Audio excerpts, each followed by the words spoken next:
ನಮಸ್ಕಾರ ಸ್ನೇಹಿತರೆ, ರಾಜ್ಯಕ್ಕೆ ಹೊಸ ಜಿಲ್ಲೆಗಳ ಅಗತ್ಯ ಇದೆಯಾ? ಭಾಗ ಆಗೋದಾದ್ರೆ ಯಾವ ಜಿಲ್ಲೆಗಳನ್ನ ಒಡಿಬೇಕಾಗತ್ತೆ? ಸ್ನೇಹಿತರೆ, ಹುಬ್ಳಿ ಧಾರವಾಡ ಮಹಾನಗರ ಪಾಲಿಕೆ ವಿಭಜನೆಯಾಗ್ತಿದ್ದಂತೆ ರಾಜ್ಯದಲ್ಲಿ ಮತ್ತೆ ವಿಕೇಂದ್ರೀಕರಣದ ಕೂಗು ಕೇಳಿಬರ್ತಿದೆ.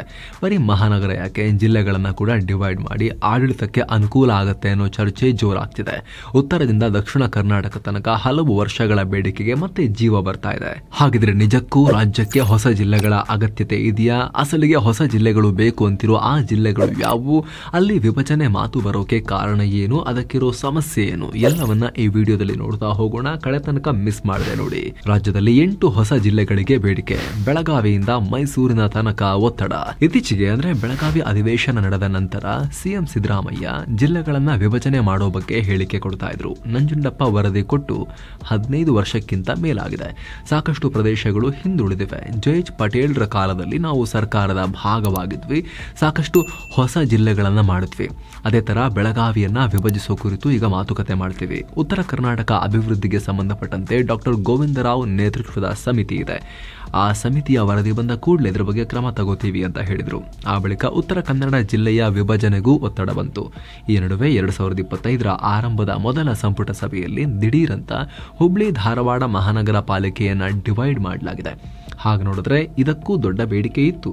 ಅನುದಾನ ಹಂಚಿಕೆಯಲ್ಲಿ ತಾರತಮ್ಯ ಆಗ್ತಾ ಇದೆ. ಜನಸಂಖ್ಯೆಯಲ್ಲಿ ಇದು ದೊಡ್ಡ ನಗರವಾಗಿದೆ. ಹೀಗಾಗಿ ವಿಕೇಂದ್ರೀಕರಣ ಮಾಡಿ ಅನ್ನೋ ಆಗ್ರಹ ಇತ್ತು. ಇದಕ್ಕೀಗ ಕಡೆಗೂ ಕೂಡ ಒಂದು ಸೊಲ್ಯೂಷನ್ ಹಂತಕ್ಕೆ ಬಂದಿದ್ದೇವೆ.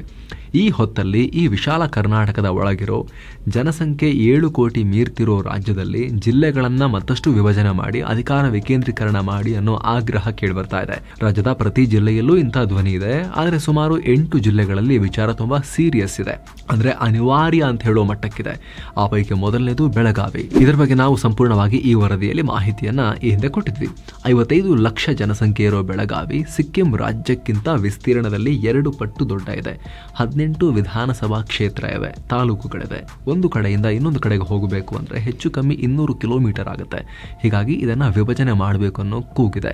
ಸರ್ಕಾರ ಕೂಡ ಇದಕ್ಕೆ ಇಂಟ್ರೆಸ್ಟ್ ತೋರಿಸ್ತಾ ಇದೆ.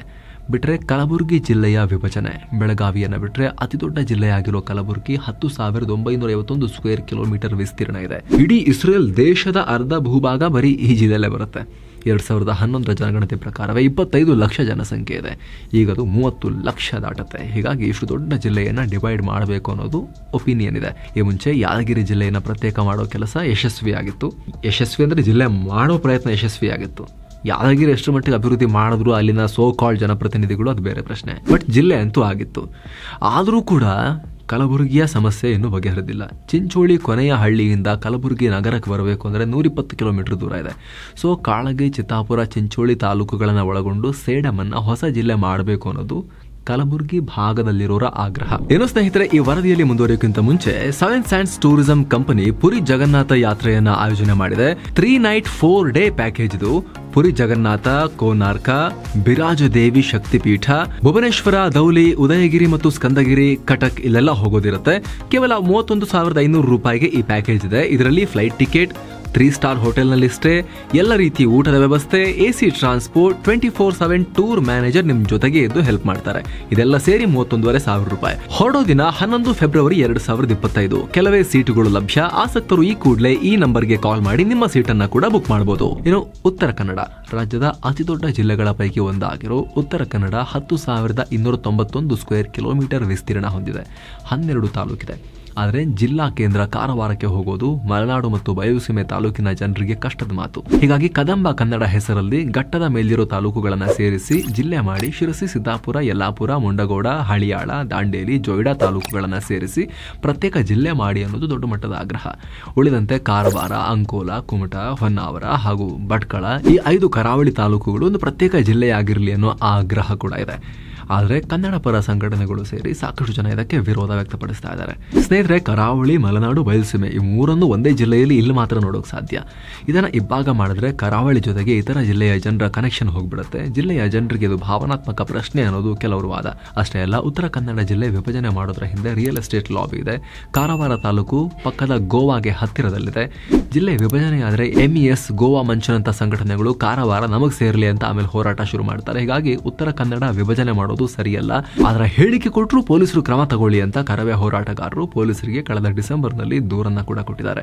ಒಟ್ಟಾರೆ ಕದಂಬ ಕನ್ನಡ ಜಿಲ್ಲೆಗೆ ಕೆಲವರು ವಿರೋಧ ಮತ್ತೆ ಕೆಲವರು ಪರ ಎರಡನ್ನು ಕೂಡ ತೋರಿಸ್ತಾ ಇದ್ದಾರೆ. ಇದನ್ನು ಬಿಟ್ಟರೆ ವಿಜಯಪುರದಲ್ಲೂ ಕೂಡ ಇಂಡಿ ತಾಲೂಕನ್ನ ಪ್ರತ್ಯೇಕ ಜಿಲ್ಲೆ ಮಾಡಬೇಕು ಅನ್ನೋ ಆಗ್ರಹ ಇದೆ. ಖುದ್ದು ಇಂಡಿ ಕಾಂಗ್ರೆಸ್ ಶಾಸಕ ಯಶವಂತ ರಾಯಗೌಡ ಪಾಟೀಲ್ ಇದರ ಪರ ದೊಡ್ಡ ಧ್ವನಿ ಎತ್ತಿ ಇಂಡಿ ಜಿಲ್ಲೆ ಆಗ್ತಿದ್ರೆ 2028ಕ್ಕೆ ರಾಜಕೀಯ ನಿವೃತ್ತಿ ತಗೋತೀನಿ ಅಂತಲೂ ಹೇಳ್ತಿದ್ದಾರೆ.